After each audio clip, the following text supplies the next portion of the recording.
Pronto, pessoal. Então, como avisado aqui na nossa Liga da Madruga, a gente vai conversar agora com o secretário Fábio Vilas Boas para falar de vários assuntos. Segunda onda de Covid, vamos falar sobre aglomeração de política. Ele está numa campanha intensiva aí de conscientização. Agora, secretário, para ser justo com a autoridade, para ser justo com o trabalho que o senhor está fazendo, eu quero mencionar uma coisa. A primeira vez que eu li alguém falando sobre distanciamento social aqui na Bahia, uma autoridade, foi o senhor. Estou até recuperando aqui um dos tweets que eu acompanho o senhor na rede social. Foi o senhor lá em março, a gente nem sabia o que era distanciamento social, o que era uso de máscara. E eu vi o secretário Fábio Vilas Boas Verdade. mencionando a necessidade de distanciamento social.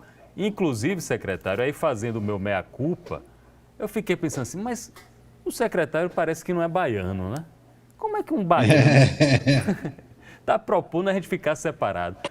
Por que que o senhor percebeu, antes de todo mundo aqui, essa necessidade, secretário? Verdade, verdade. Você mostrou ali 15 de março, a gente estava conversando a falar sobre essa palavra que para nós baianos soa muito agressiva, né? De distanciamento social. Imagina a gente não se pegar, não se abraçar, não se beijar. Mas era uma consequência do que estava acontecendo já na Europa no mês anterior. O contágio, a falta de vacina, a falta de tratamentos específicos na epidemia da H1N1 no começo do século, havia um antiviral que as pessoas podiam tomar e diminuir a gravidade da doença. Essa não tem remédio nenhum. Então, a única forma efetiva de se reduzir a chance das pessoas morrerem, do ponto de vista populacional, é reduzir o contágio. E para reduzir o contágio, a gente tem que reduzir a forma de transmissão, que é através de gotículas de saliva, através do contato das mãos com as mucosas, né? E para isso se distancia as pessoas, cada um respeite o seu metro quadrado, usemos as máscaras e higienizemos as mãos com água, sabão e álcool gel. Isso tudo foi um trabalho muito intenso de educação da população. Nós tivemos que mudar a forma como o nosso povo vivia. Quando eu digo povo, é desde as pessoas mais simples até as pessoas mais ricas, passando a ensiná-las como tossir, como espirrar, diminuir o reflexo natural de se coçar o nariz, os olhos, levar as mãos à boca. Isso tudo foi um processo ativo de conscientização para o qual a imprensa baiana teve um papel fundamental. Desde o começo do mês de março, no dia 6, quando nós tivemos o primeiro caso aqui na Bahia, até hoje, a imprensa vem desenvolvendo um importante papel de conscientização, educação, formação de opinião, o que fez com que a Bahia, nós, como povo, como Estado, pudéssemos nos situar hoje entre os estados com uma das menores taxas de contágio. Nós temos um baixo coeficiente de incidência de coronavírus, um dos mais baixos do Brasil. Nós somos o 20º estado em número de casos. Nós somos o estado com a menor mortalidade de todo o Nordeste e uma das mais baixas do país. Isso foi graças a esse trabalho conjunto entre nós, governo, vocês da imprensa, tudo do nosso povo, da nossa população, que aderiu às recomendações, mesmo morando em condições de habitação não confortáveis, as pessoas se propuseram a ficar dentro de casa e, mais do que tudo, a colocar máscaras. Essa foi uma campanha também que nós, a Bahia, fomos o primeiro estado a propor isso em todo o país, mesmo contra a orientação do Ministério da Saúde, contra a orientação da Organização Mundial de Saúde, que naquela época recomendava que as máscaras deveriam ser usadas apenas pelos profissionais de saúde. Nós tivemos a coragem de propor um projeto de uso irrestrito de máscaras por toda a população. E durante um mês inteiro, sem ninguém saber, trouxemos a indústria têxtil para reuniões, trouxemos as associações comerciais, Federação das Indústrias e preparamos a Bahia para vários decretos que vieram ao longo do mês de abril, indo progressivamente obrigando a população, aos poucos, ao uso de máscara. Quando esses decretos foram publicados, nós já tínhamos uma quantidade de máscaras estocada de milhões, o que permitiu que o preço não fosse para as alturas e nós tivéssemos a Bahia como um exemplo. Não ache que São Paulo é melhor do que a Bahia. São Paulo só veio colocar decreto de obrigatoriedade de máscara há pouco mais de 3 meses. E você anda em São Paulo hoje, você vê muito menos pessoas de máscara na rua do que aqui. A mesma coisa na Europa. A Bahia é um lugar diferente. A Bahia deu um verdadeiro exemplo de como se comportar diante de uma pandemia. Esse exemplo da máscara é muito importante, até porque de um problema foi criada também uma solução, foi o estímulo do governo do estado para a produção artesanal, a produção caseira de máscaras também. Fez com que fosse criado um novo ciclo produtivo também no interior, resolveu o problema de muita gente. O senhor falou bem sobre a Europa resistiu ao uso de máscara, usou por pouco tempo, mesmo já no auge da pandemia, aboliram e agora estão voltando, né? Sinal de que a máscara funciona, né? Os orientais estão certos, né, secretário, com esse uso de máscara. Isso é uma coisa simples, né? Uma coisa fácil de entender.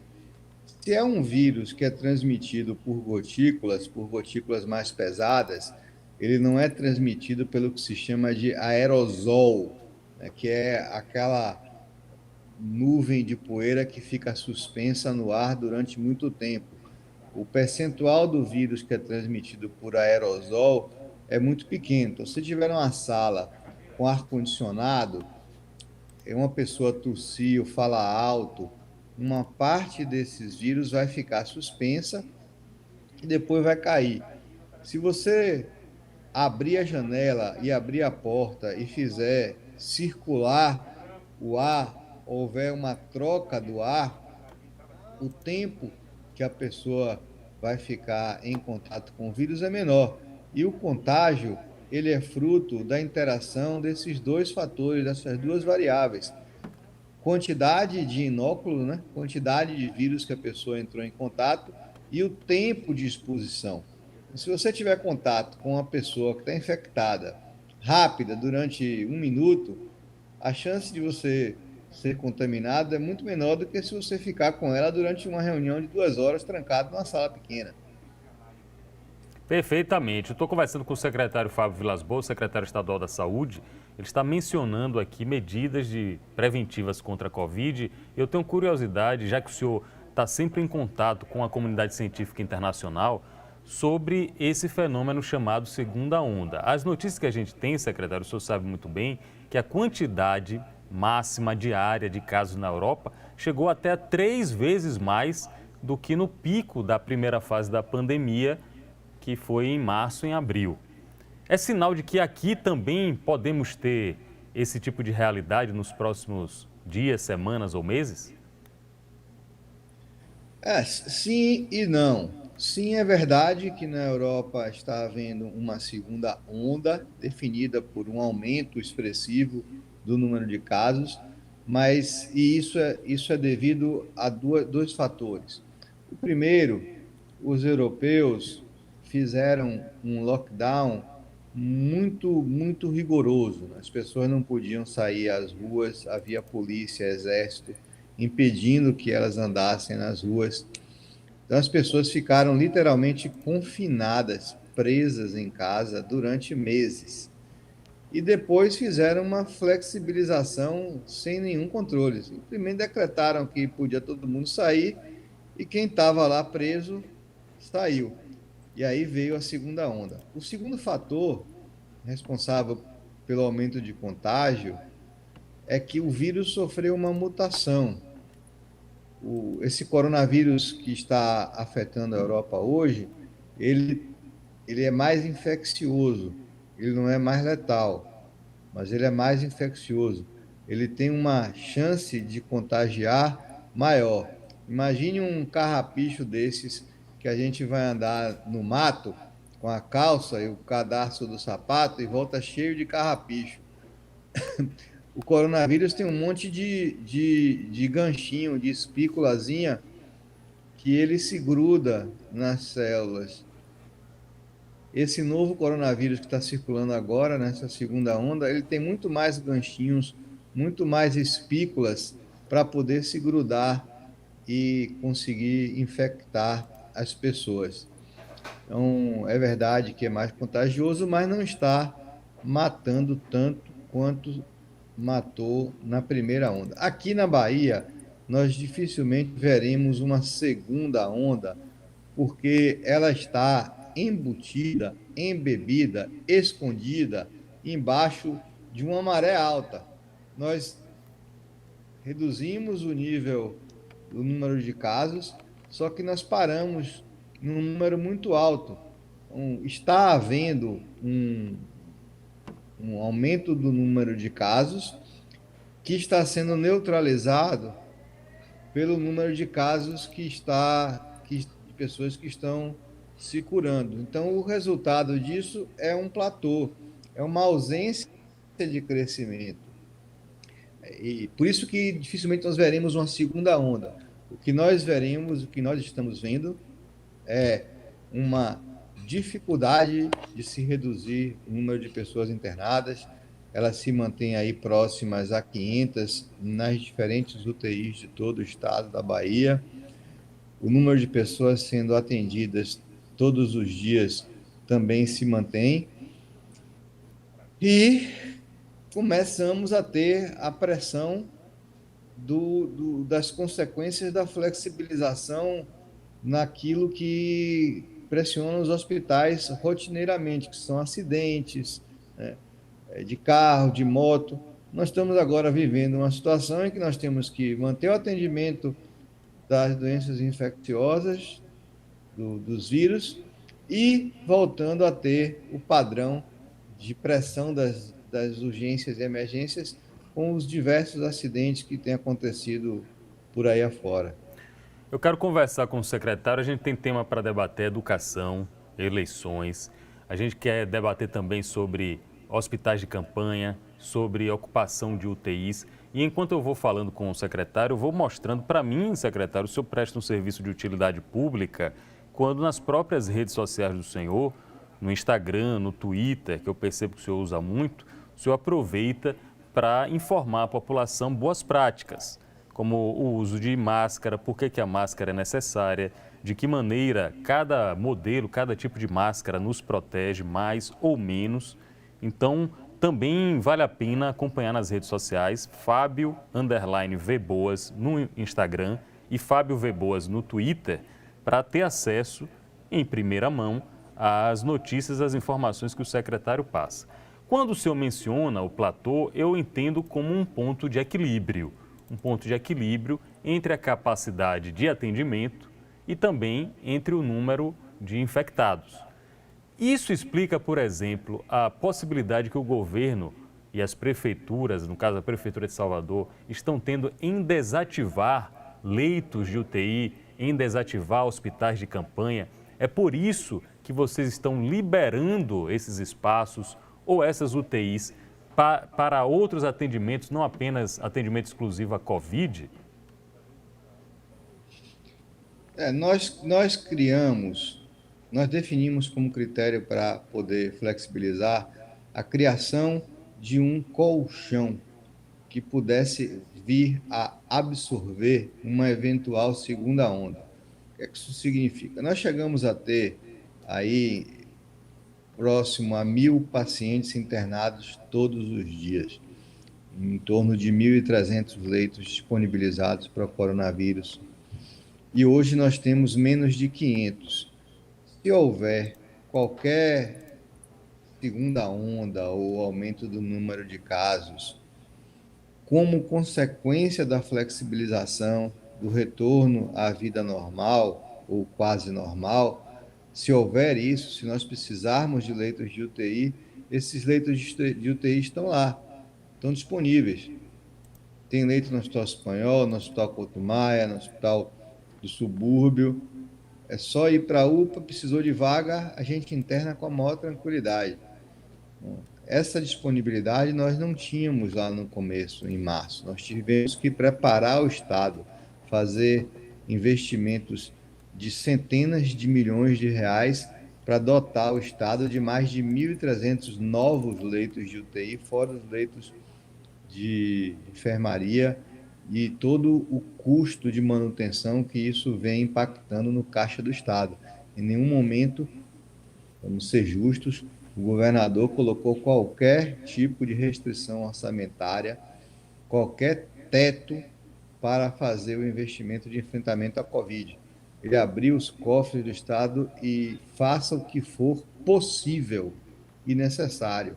E nós fizemos isso, fizemos as contratações, as aberturas, as ampliações, as obras para disponibilizar leitos em todas as regiões do estado da Bahia, de modo que as pessoas nem precisem mais ser removidas de avião.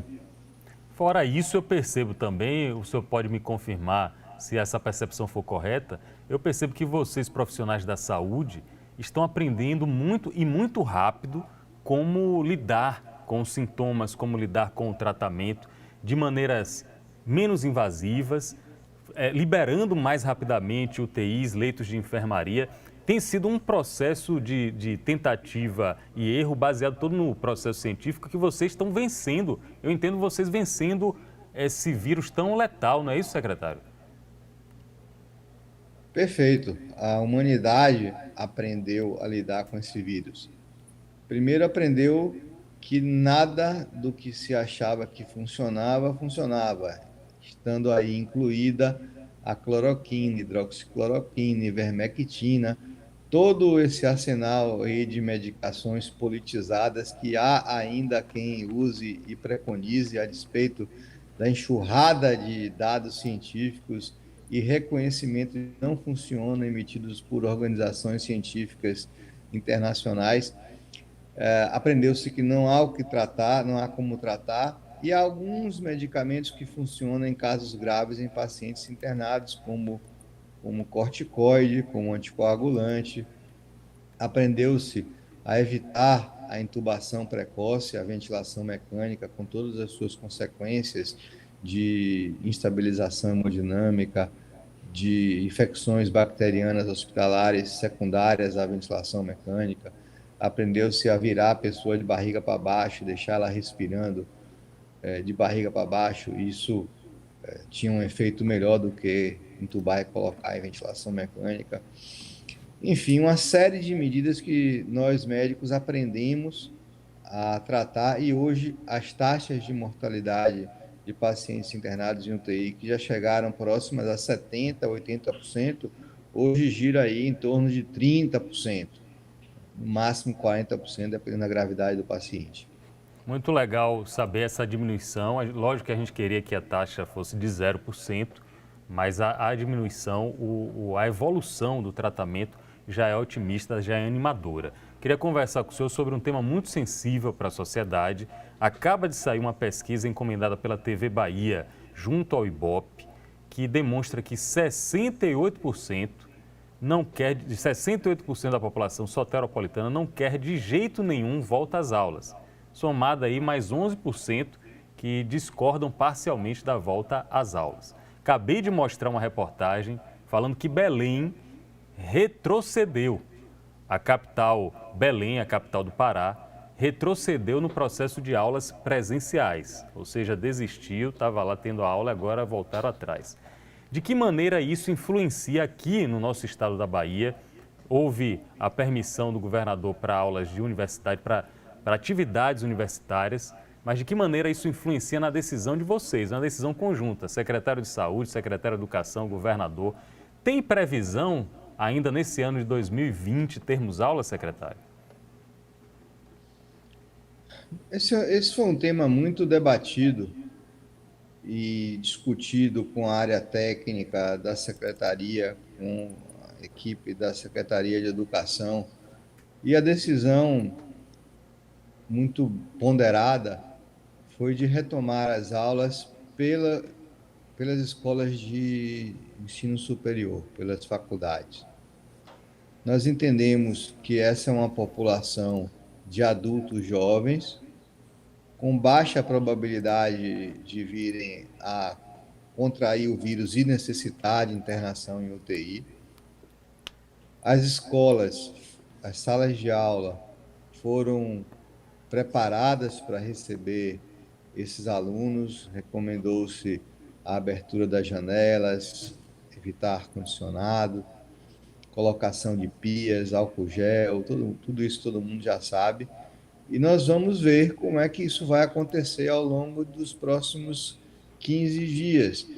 Se não houver piora no número de casos, é possível que nós avancemos para o ensino fundamental, com o objetivo de permitir a essas pessoas que voltem à sua atividade produtiva, educacional e possam levar suas vidas, porque nós não vamos poder viver nessa reclusão para sempre. Nós estamos, de forma responsável e ponderada, testando como vai se comportar a pandemia. Nada pior do que o que está acontecendo hoje vai acontecer. Hoje, o que nós estamos vendo aí nesses paredões, nessas aglomerações políticas, isso é infinitamente pior do que vai acontecer quando você colocar estudantes universitários num ambiente controlado. Agora a gente chegou num tema, o tema mais delicado dessa reta final de campanha, que é a aglomeração política. Eu tenho imagens aqui que são estarrecedoras. Eu imagino que o senhor já viu coisa absurda, mas eu tenho imagens aqui de uma extrema irresponsabilidade. A gente tem uma campanha aqui, secretário, na Aratu e na Liga da Madruga, candidato que promove aglomeração não merece o seu voto, não merece de jeito nenhum, não tem nenhuma intenção de ajudar na saúde. E eu quero mencionar isso sobre dois aspectos. O principal, a bomba, se tiver que cair, não vai cair no colo do prefeito eleito ou derrotado, vai cair no colo do senhor. O senhor que tem que providenciar UTI, o senhor que vai ter que providenciar leito. Como é que o senhor está assistindo essa cena, assim, meio de mãos atadas? Olha, eu venho lutando já há mais de 45 dias contra isso. Nós emitimos há 45 dias a primeira nota técnica do Centro de Operações de Emergência e Saúde da CESAB, disciplinando como deveriam funcionar esses eventos. Nós vimos que não adiantou nada, né? Essa primeira nota técnica nossa foi validada pelo Tribunal Regional Eleitoral, mas não adiantou nada, as pessoas continuaram desrespeitando, fazendo carreata acompanhada de caminhada, motoada, né, que é moto, desfile de moto, cavalgadas, caminhadas em todo o estado da Bahia. Então havia um flagrante desrespeito. E aí nós emitimos uma segunda nota técnica. Nessa segunda nota técnica, a secretaria recomenda ao tribunal que proíba a realização de caminhadas, motoadas, cavalgadas, encontros de pessoas de qualquer quantidade na rua. Interagi com o presidente do tribunal, desembargador Jataí Júnior. A primeira resolução dele foi no sentido de deixar a critério dos juízes eleitorais a proibição. Isso também não resultou em qualquer efeito, não adiantou absolutamente nada. As pessoas continuaram desrespeitando a norma covalidada pelo TRE. E agora, no final de semana passado, saiu uma resolução que eu entendo, reputo como oportuna e mais eficiente, que foi a criação de um disque denúncia do TRE, um disque aglomeração, em que qualquer pessoa, política ou não, que estiver incomodada, que estiver vendo o que a gente está vendo aí, essas caminhadas todas de quantidade de gente junto, pode ligar e o juiz eleitoral irá acionar a polícia e a gente vai lá e acaba com o movimento. Mas o governo do estado, de fato, ele está de mãos atadas, porque nós legalmente não podemos interferir no processo político. A autoridade legisladora, o Congresso Nacional, quando mudou o decreto, quando mudou a eleição desse ano para novembro, ele diz lá claramente que ninguém pode proibir propaganda eleitoral, exceto se a autoridade sanitária determinar que sim. Nós fizemos isso com a nossa responsabilidade como autoridade sanitária máxima no estado da Bahia e orientamos ao TRE que proibisse. Quem pode proibir é o TRE. Nós podemos recomendar. Ao TRE cabe a proibição. 3373, eu vou até reforçar aqui, 3373-9000, com 71 código DDD, de 9 da manhã até meia-noite. Certamente alguém do TRE vai acolher, vai acatar sua denúncia e vai mandar uma equipe de investigar lá. É bom a gente reunir provas. Eu estou reunindo aqui, secretário, uma pasta, um pendrive completo de tudo que a gente recebe de várias cidades do interior. Aí é Maragogipe, aqui é Conde, eu já mostrei Salbara, já mostrei Baixa Grande, já mostrei a região de Simões Filho. Tudo a gente vai encaminhar para o TRE. Inclusive, se o desembargador que eu vou entrevistar amanhã, o presidente Jataí Júnior, que amanhã será o entrevistado, se quiser me intimar, presidente, para eu levar o material, farei questão. Farei questão. Isso é responsabilidade, isso é colocar por terra um trabalho de centenas, talvez milhares de profissionais da saúde. Eu não me refiro nem diretamente às autoridades, mas aos profissionais da saúde. E isso é humilhante para milhares de baianos que perderam parentes queridos, que fariam tudo, fariam qualquer coisa para ter a vida de um parente de volta. Inclusive, sequer votar em eleição, se fosse o caso, nem votava. E fiquei abismado, secretário, eu ouvi o senhor falando na entrevista da TV Bahia. Se não fosse o senhor falando, eu não iria acreditar que tem político no interior, prefeito que é candidato à reeleição, ou que tem candidato, que não quer fazer teste na sua cidade, para não alarmar. Está existindo isso, secretário? É difícil dizer se ainda está existindo, porque houve uma diminuição generalizada da testagem na Bahia. Mas eu recebi denúncias de secretários de saúde que me procuraram em caráter particular para dizer: olha, eu não estou conseguindo fazer teste que o meu prefeito disse que não é para eu fazer. Veja só, rapaz, é demais um negócio desse. Secretário Fábio Vilas Boas, muito obrigado, parabéns pelo seu trabalho. Antes eu preciso fazer uma pergunta de cunho político. Vou dizer por quê. No começo do ano, era muito forte o comentário de que o senhor seria candidato a prefeito.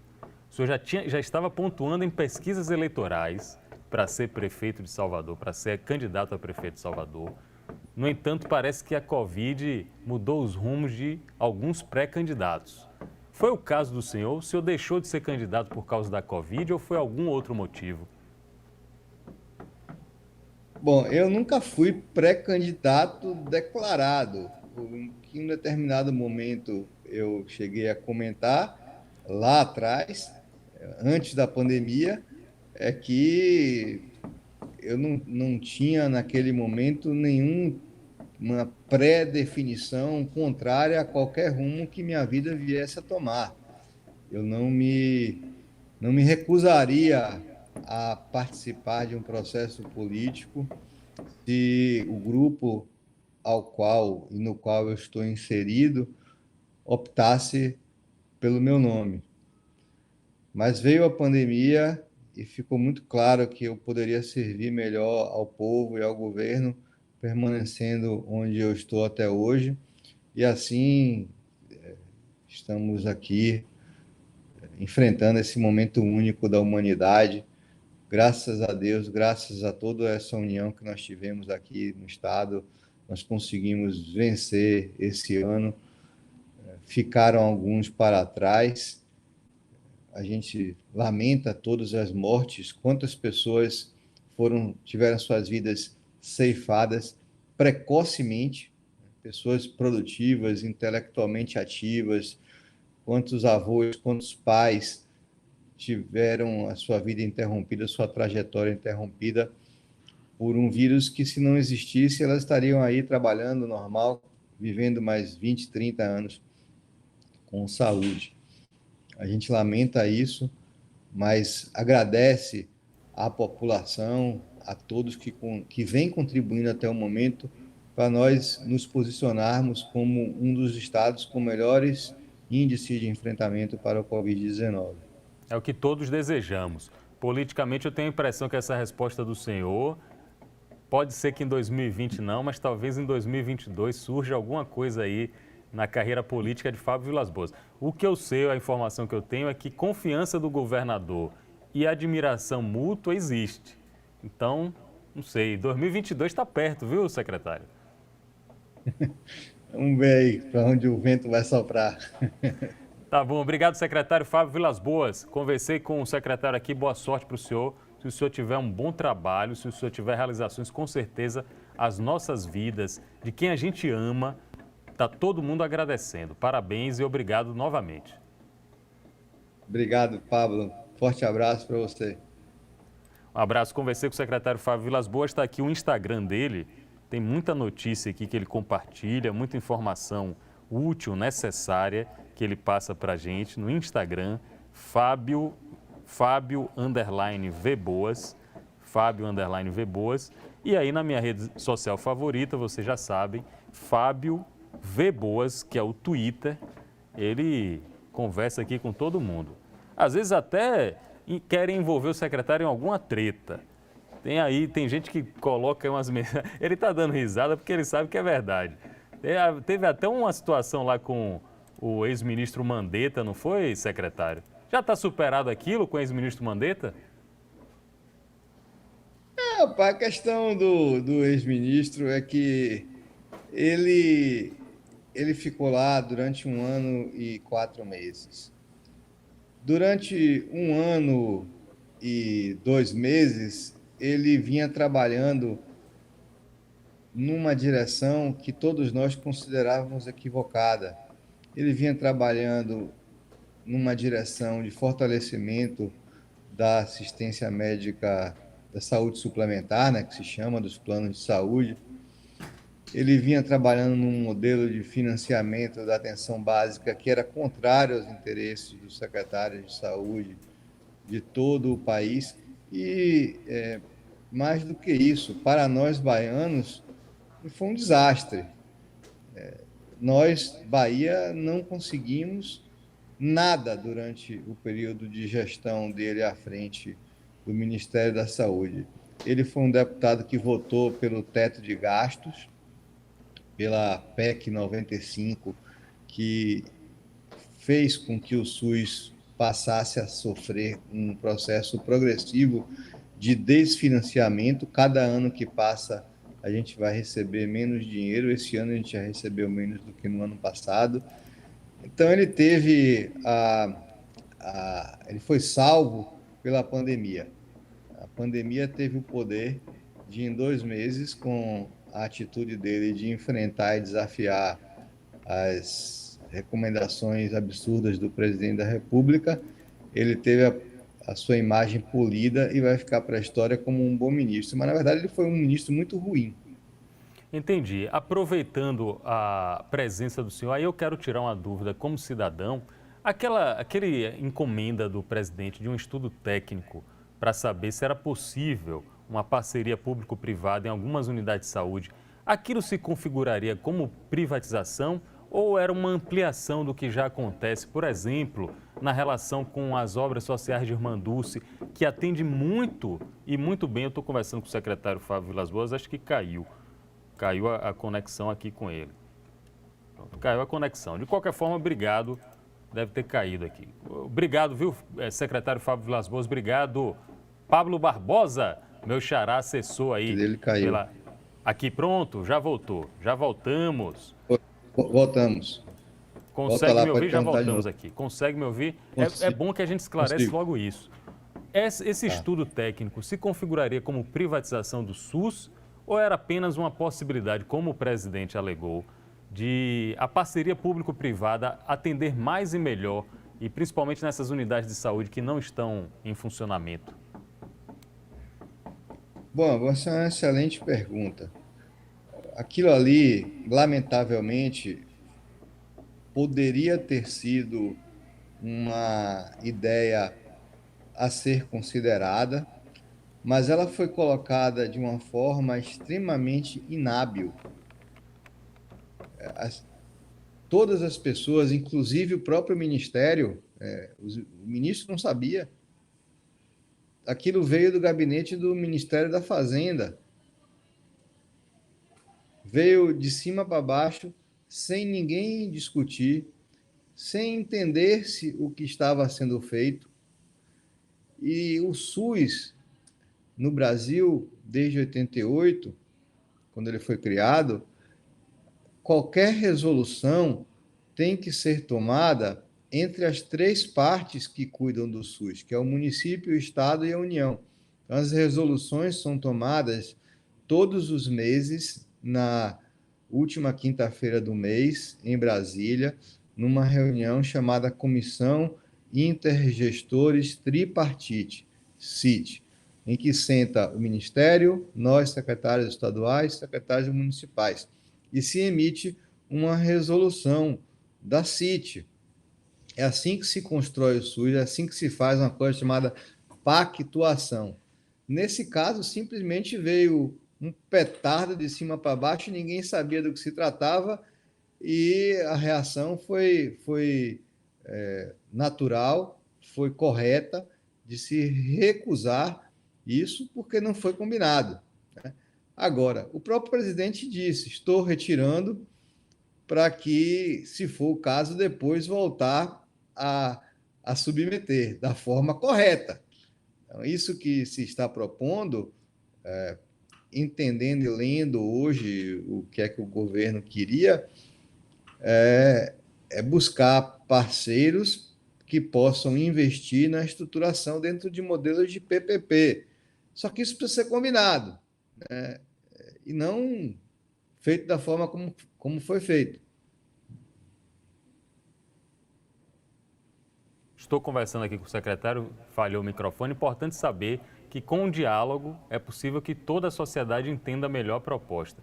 Antes de agradecer o senhor mais Você uma vez, quer Filivera. ver um exemplo? Ó, Pois não, pois aqui na não. Bahia, lá no governo Wagner, houve uma grande resistência pela implantação do modelo de organizações sociais e pelas PPPs que nós temos, do subúrbio, do Cotumaia, de imagem.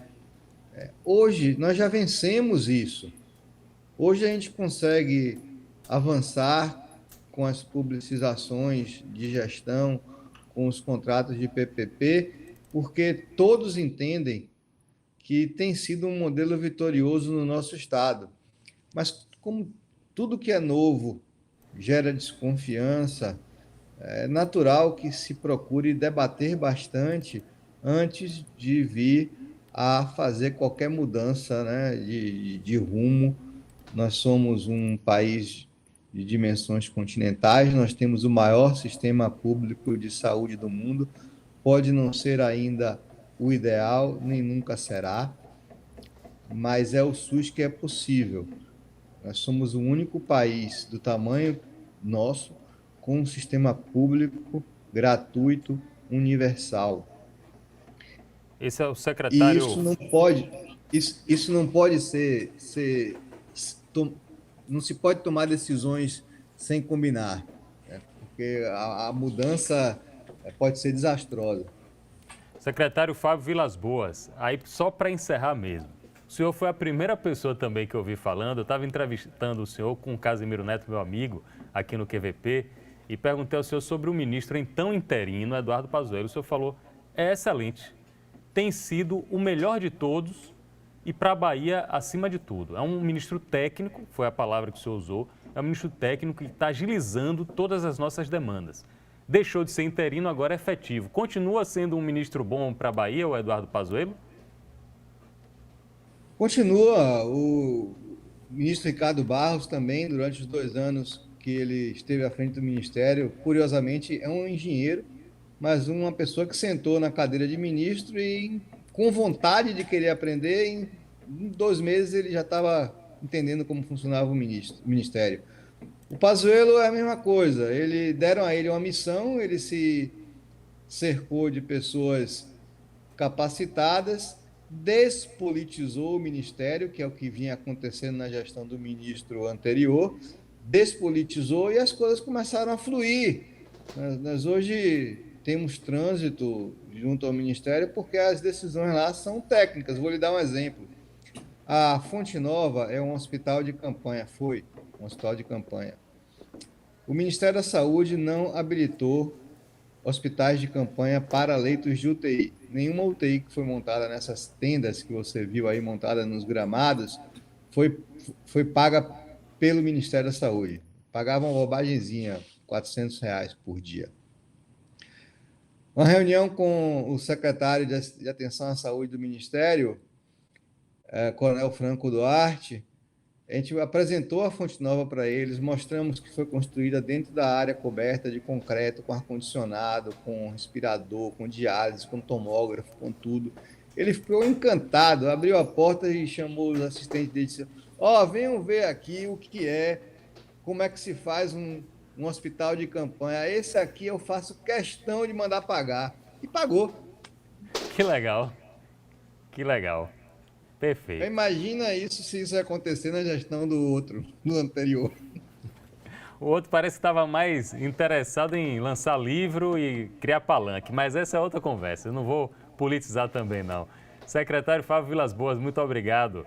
Obrigado também a meu xará Pablo Barbosa, bom trabalho para vocês. Até a próxima. Conversei aí com o Fábio Vilas Boas. É bom que ele está reforçando aqui o apelo, pelo amor de Deus, vamos salvar a vida, não vamos colocar em risco uma senhora, uma mãe de família, uma avó, um pai, uma criança em situações como essa. Amanhã a gente conversa com o Jataí Júnior, presidente da Justiça Eleitoral da Bahia, do Tribunal Regional Eleitoral, aqui na Liga da Madruga. Muito obrigado a todos.